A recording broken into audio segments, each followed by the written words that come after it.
Hello, Lakers. I'm Miss Sherwin, and welcome to English 10 Quarter 4 Remote Learning Edition.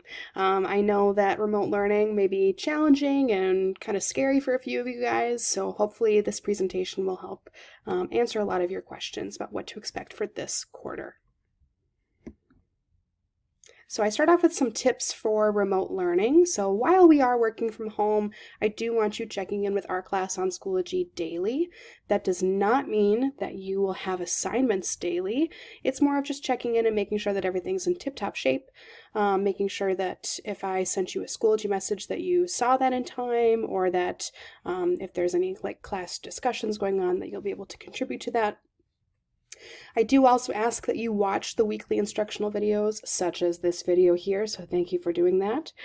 I think it's a good idea to utilize the Q&A discussion board on our homepage whenever that you're feeling lost with the content that we're going to be covering. So in the very bottom of our page on Schoology, you may have already seen it, there will be a Q&A discussion board where you can kind of post questions about what's going on, what we're learning, if you're confused at all, if you're wondering things. And the nice thing is that other students will be able to see that and answer questions if they know the answer, if they can help. I will be checking that discussion board daily, and that will help me in creating my weekly instructional videos to better fit what our class is discussing and what questions you all have. And then I, of course, want you to reach out to me via Schoology or email whenever you have a question, so please don't be afraid to do that. So this quarter at a glance. This breakdown is just in case we have remote learning for the rest of the school year. Of course, Governor Walz issued the other day the Stay-at-Home Minnesota executive order, which means that we shouldn't be returning to school until at least May 5th or somewhere around there. So this breakdown is just in case we continue on past May 5th.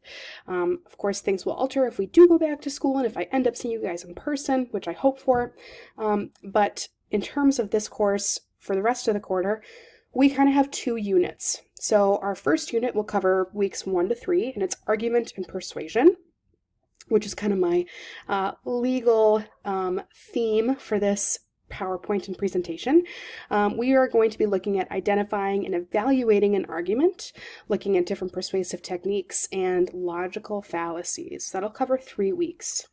Then weeks 4 through 8, we actually do one of my favorite units, and we get to watch the film 12 Angry Men. So we'll be doing a bit of a film study. We'll be discussing along the way. You'll be watching. I'll have the videos, of course, through Schoology for you to watch, and you will be doing a short essay on 12 Angry Men, and that'll be kind of our way to finish up the quarter while learning remotely. All right, so if you already looked at our Schoology page, which I know that you found it if you're viewing this video, but if you looked at our Schoology page at all, you'll see that it's broken down into units and then into weeks. So we've got our 2 units, we've got our argument and persuasion unit, and we've got our 12 Angry Men. And then if you click, our argument to persuasion, you'll see that it's split then by weekly folders. And each weekly folder contains instructional videos, PowerPoints that we use, resources, all of your assignments, which roughly you'll have about 2 to 3 assignments a week, any quizzes that we might have, and etc.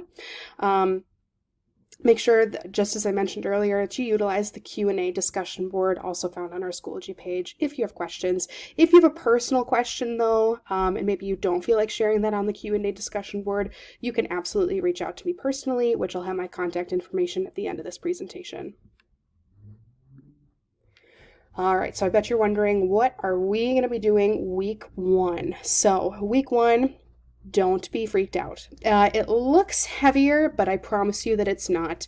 The actual assignment load, yes, there are more assignments this week than probably any other week that we will have while learning remotely, but some of them are just you viewing videos and you filling out a small questionnaire, so we'll go through it together here. So after viewing this video, I will ask you to go to the argument and persuasion folder and then click on the week 1 subfolder, and you'll notice that all of my assignments to you are labeled numerically. So we've got our week 1 assignment number 1, so 1.1. It is a questionnaire And it's just a way for me to get to know you. I've had a lot of you in the past, which is great, but there are, of course, some unfamiliar names while I'm looking at my roster, and I do want to still get to know you, even if we are learning remotely. So it's a very small questionnaire. It should only take you about 3 to 5 minutes to complete. It's just checking in about what's your home situation like, what have you been doing while learning remotely, how are you doing with it all, etc. Then we get into 1.2, so that's week 1, assignment number 2, and it is an argument and persuasion terms video, which I actually walk you through kind of a PowerPoint that I would utilize in class. So I just want you to view that, and that'll help you with the rest of your actual assignments this week. After that, you've got a folder, a subfolder that contains point 3 and point 4 assignments. They're tied together because they go hand in hand. So the first thing that you're going to do is read an article called "Can Electric Cars Make a Go of It?" And you're going to annotate that along the way using what we learn in this video up here. Then, taking that information, you're basically just copying and pasting things over into a chart to better understand an argument and to evaluate it. Overall, it's kind of grouped of like, you might be able to complete this just in one go, but it's actually 2 assignments with 2 different due dates, so I want you to pay close attention to that. And then finally, at the very end of the week, there's a formative quiz on argument terms. That I will have you complete. Our argument and persuasion video that you'll view beforehand will definitely help you the most in understanding and being prepared for this quiz. All right, everybody, that's just about it. So contact information and more. If you want to reach me or if you need to reach me at all, I will try my best to respond very promptly during this kind of confusing time of remote learning. esherwin@priorlake/savage.k12.mn.us is the best way to reach me. Otherwise, of course, Schoology message me. That's easy as well. And something new for our course, if you've had me in the past, I've never done this before. This is actually just because we're learning remotely. I will have a classroom Instagram at miss.sherwin. And it's just a way for me to send reminders out to you, and that way you can better understand what's going on. It is actually combined with my 9th graders as well, because I also teach 9th, so don't be confused about what you might see. I'll be very clear if it's a 9th grade assignment reminder or a 10th grade assignment reminder. But that's just about it. So hope you all are doing well and stay healthy.